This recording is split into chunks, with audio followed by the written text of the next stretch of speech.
Mən həyatımda az da olsa belə adamlar tanıyıram. Ehtimalları elə bil ki, vəhdir. O qədər dəqiq, ehtimal. Heç vaxt xəta eləmir, səhv eləmir. 14 məsumdan başqa da ismət məqamına çatmış, əqli ismət məqamına çatmış, mənəvi ismət məqamına çatmış adamlar var. Mənim etiqadım var belə adamlara. Biz o qədər ağlını işlədib ki, gəlib o yerə çatıb ki, bu hədisdir ya, mənim sözüm deyil, dəlil gətirəcəm sözümə.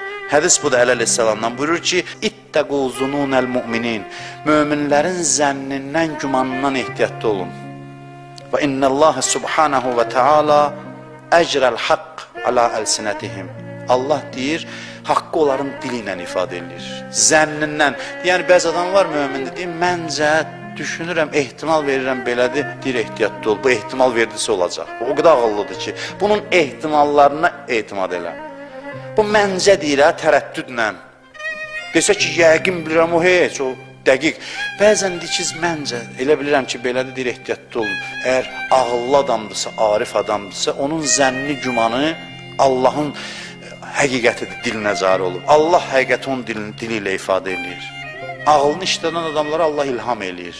Tez demə ki, bu, bəzi adam var, o qədər ağıllıdır ki, indi bir addım atır, onun nəticəsi 10 il sonra görünür. Avam adamlar başa düşmür.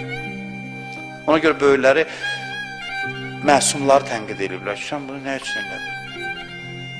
Nə üçün sən bu işi gördün? Peyğəmbər Hüdeybiyyə sülhü imzalayanda nə qədər adam çıxdı ona qarşı ki, sən Allahın rəsulu deyilsənmi, filan?